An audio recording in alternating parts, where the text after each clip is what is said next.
सीमांचल की लड़ाई जनाब बैरिस्टर असदुद्दीन ओवैसी साहब लड़ रहे हैं। उन्होंने आज तक जो देखा, यहाँ के जो एमपी या जो एमएलए यहाँ से जीत कर जाते हैं वो जाकर सबसे पिछली सीट पर बैठते हैं। मैं मिराज खान और आप देख रहे हैं सीमांचल का सबसे ज़्यादा देखे जाने वाला यूट्यूब चैनल खबर सीमांचल। इस वक्त हम मौजूद हैं अररिया में। हमारे साथ मौजूद हैं ऑल इंडिया मजलिस इत्तेहादुल मुस्लिमीन के अररिया जिला अध्यक्ष राशिद अनवर। हम इनसे जानने की कोशिश करते हैं, कल किशनगंज में एक बैठक हुई थी ऑल इंडिया मजलिस इत्तेहादुल मुस्लिमीन की, जिसमें 32 लोगों के नाम का लिस्ट जारी किया गया। इन पर इनकी क्या प्रतिक्रिया? सर ये बताएं कि 32 लोगों के नाम का लिस्ट जारी किया गया है आपकी पार्टी के द्वारा, क्या कहना चाहते हैं आप? क्या पार्टी इन्हीं 32 सीट पर लड़ेंगी? कल बिहार के प्रदेश अध्यक्ष जनाब अख्तरुल इमान साहब और यूथ के प्रदेश अध्यक्ष आदिल हसन आज़ाद साहब ने प्रेस कॉन्फ्रेंस करके इन 32 सीटों का जो लिस्ट पहली फहरिस्त जारी की है और पार्टी का ये ऐलान है कि पार्टी पूरे बिहार में चुनाव लड़ेगी। और अभी फर्स्ट चरण में ये 32 सीटों का ऐलान हुआ है और आने वाले समय में और भी कई चरण में लिस्ट जारी होंगी। इसमें एक बात निकल कर ये आ रही कि शुरू से जो ये कहा जा रहा था कि अररिया की सीट पर पार्टी लड़ेगी, लेकिन जो कल 32 लोगों के लिस्ट जारी हुए हैं उसमें जोकीहाट का तो नाम है लेकिन अररिया का नहीं है। देखिए, अभी पहली सूची है, इस पर कुछ ज़्यादा प्रतिक्रिया देना सही नहीं है। दूसरी सूची जारी होगी तो उसमें हो सकता है कि अररिया का नाम हो, मगर हम लोगों ने जो हमें जो जिम्मेदारी दी गई थी अररिया जिला अध्यक्ष होने के नाते, हमने घर घर तक इस पार्टी के संगठन को मजबूत किया और हमने इस पार्टी के आवाज़ को बुलंद किया। एक एक बच्चे के कानों तक इस पार्टी के सदा को हमने पहुंचाया और अल्हम्दुलिल्लाह आज पार्टी का संगठन और आज पार्टी की जो नींव है वो अररिया में और जोकी में बहुत मजबूत है। बाकी पार्टी आला कमान का फैसला होगा, वो अगर यहाँ से चुनाव लड़ाना चाहेंगे तो इंशाल्लाह पार्टी यहाँ से कामयाब होगी। जिस तरह से विधानसभा चुनाव की तैयारियां चल रही थी, आपने भी काफ़ी तैयारियां की हैं, पंचायत स्तर पर, प्रखंड स्तर पर आपने संगठन को मजबूत किया है। अररिया में आपकी कैसी तैयारी है चुनाव को लेकर? अररिया की जो हमारी तैयारी है वो ज़मीनी लेवल पर तैयारी है। हमने रूट लेवल पर तैयारी की है।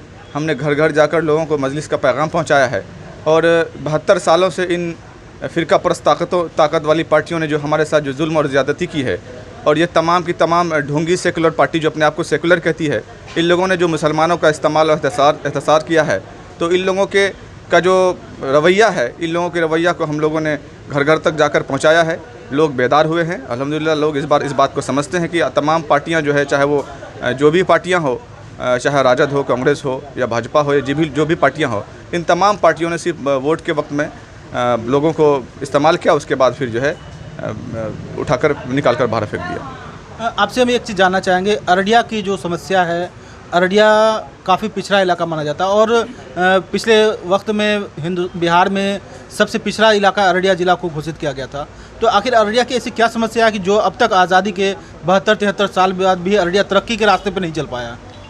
देखिए, अररिया ही नहीं बल्कि पूरे सीमांचल पिछड़ा है। सीमांचल की लड़ाई जनाब बैरिस्टर असदुद्दीन ओवैसी साहब लड़ रहे हैं। सीमांचल की लड़ाई जनाब अख्तरुल इमान साहब लड़ रहे हैं। सीमांचल की लड़ाई हमारे पार्टी के और दीगर जो लोग हैं वो लड़ रहे हैं। सब अररिया की बात जहाँ तक है, तो अररिया से मैं जब से होश संभाला हूँ, जब से मैं देख रहा हूँ, अररिया में ऐसे आज तक कोई भी एमपी या कोई भी ऐसे एमएलएज नहीं बने जो पार्लियामेंट में या असेंबली में, ऐवान असेंबली में जाकर अपनी आवाज़ को बुलंद करे और लोगों की समस्याओं को वहाँ पर उठाए। हम लोगों ने आज तक जो देखा, यहाँ के जो एमपी या जो एमएलएज यहाँ से जीत कर जाते हैं वो जाकर सबसे पिछली सीट पर बैठते हैं। जाहिर सी बात है, हम जिनको चुनते हैं अपनी आवाज़ बनाते हैं और आवाज़ बनाकर असेंबली या ऐवान पार्लियामेंट में भेजते हैं। अगर वही खामोशी अख्तियार करेगा तो यकीनन मानिए पिछड़ा क्या और भी नीचे के ग्राफ पर जा सकता है। एजुकेशन की बात करूँ तो एजुकेशन के क्षेत्र में अररिया काफ़ी पिछड़ा है। अररिया में एक भी ऐसे इंस्टीट्यूट कॉलेज नहीं है जहाँ पे अच्छी पढ़ाई हो।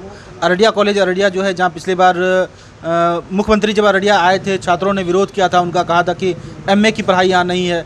तो ऐसे हाल में उस वक्त तो मुख्यमंत्री ने कहा था कि पढ़ाई होगी, लेकिन अब तक नहीं हुई।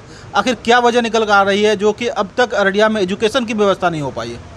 देखिए, जुमलेबाजों की सरकार है, ये कुछ भी घोषणा कर सकती है, आसमानी घोषणा करती है, मगर ज़मीन पर ये उतर कर नहीं आती। आपको बता दूं कि अररिया में सबसे ज़्यादा भ्रष्टाचार है। अररिया में स्वास्थ्य सेवा में 100% लापरवाही होती है। अररिया में शिक्षा व्यवस्था एकदम नहीं है। तो जाहिर सी बात है, यहाँ के जो नुमाइंदे चुने जाते हैं वो ये लोग इस पर मजबूती से मेहनत नहीं करते हैं। ये लोग जो है दलालों के चक्कर में पड़कर कमीशन खोरी में लग जाते हैं, जिसकी वजह से इस इलाके की तरक्की नहीं होती। आखिर में एक सवाल आपसे लेना चाहेंगे, क्योंकि अररिया ज़िला का अब तक लिस्ट में नाम नहीं है। 32 लोगों के नाम, 32 जगहों के नाम आए हैं, जिसमें जोकीहाट का। अगर पार्टी आपको अररिया से देती है तो आपकी प्राथमिकता क्या होगी अररिया चुनाव के लिए?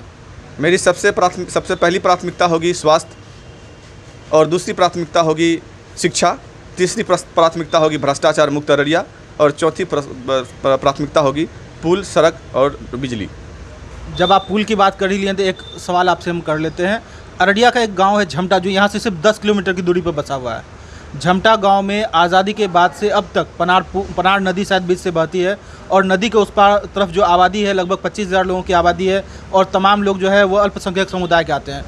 लेकिन इसके बावजूद अब तक 25,000 की आबादी के लिए एक पुल का निर्माण नहीं किया गया आज़ादी से लेकर अब तक। और जितनी भी यहाँ विधायक बने हैं, सांसद बने हैं, उन्होंने हमेशा आश्वासन तो दिया है हर चुनाव में। पिछले विधानसभा चुनाव की बात करूँ तो वहाँ के लोगों ने इसका विरोध किया था कि अगर पुल नहीं तो वोट नहीं। अभी लोकसभा चुनाव में भी लोगों ने विरोध किया था कि पुल नहीं तो वोट नहीं। लेकिन जिला पदाधिकारी के द्वारा ये आश्वासन दिया गया था कि पुल जल्द ही निर्माण किया जाएगा, लेकिन इलेक्शन के बाद वो चुनावी वादे होकर फेल हो गए। तो इस तरह से कैसे देखते हैं, आखिर क्या समस्या हो जाती है कि चुनाव के समय घोषणा होता है, चुनाव के बाद उसका काम नहीं हो पाता है? देखिए, झमटा की जहाँ तक बात है तो मैं पिछले कई बार से इस पर अपनी प्रतिक्रिया जाहिर किया हूँ, और हम लोगों ने ये मांग भी किया है प्रशासन से और पथ निर्माण विभाग से, कि पुल निर्माण विभाग से, कि भाई जल्द से जल्द उस पुल का निर्माण हो। हम लोग बराबर देखते हैं कि हमेशा उस पुल के लिए घोषणा होता है, मगर उस पर ज़मीनी स्तर पर कोई काम नहीं होता। पिछले दिनों भी 2 बच्चियां डूबकर मर गई थी, तो हम लोग गए थे वो गांव। चचरी का पुल है, बांस के बत्ती का पुल है, और जब बारिश और सैलाब का वक्त आता है तो वो इलाका जो है, वो झमटा जो गाँव है, वो चारों तरफ से घिर जाता है पानी से, जिनकी वजह से वहाँ से लोगों का निकल कर शहर की तरफ आना या शहर से वापस जाना बड़ा मुश्किल हो जाता है। बड़ा दुश्वारी का सामना वो लोग करते हैं, और सरकार इस पर अनदेखी कर रही है, प्रशासन इस पर अनदेखी कर रही है, और यहाँ के जो भ्रष्ट नेता हैं ये लोग भी इसको अनदेखी कर रहे हैं। बस यही एक बात है जो समझ में अब तक हमारी आ रही है।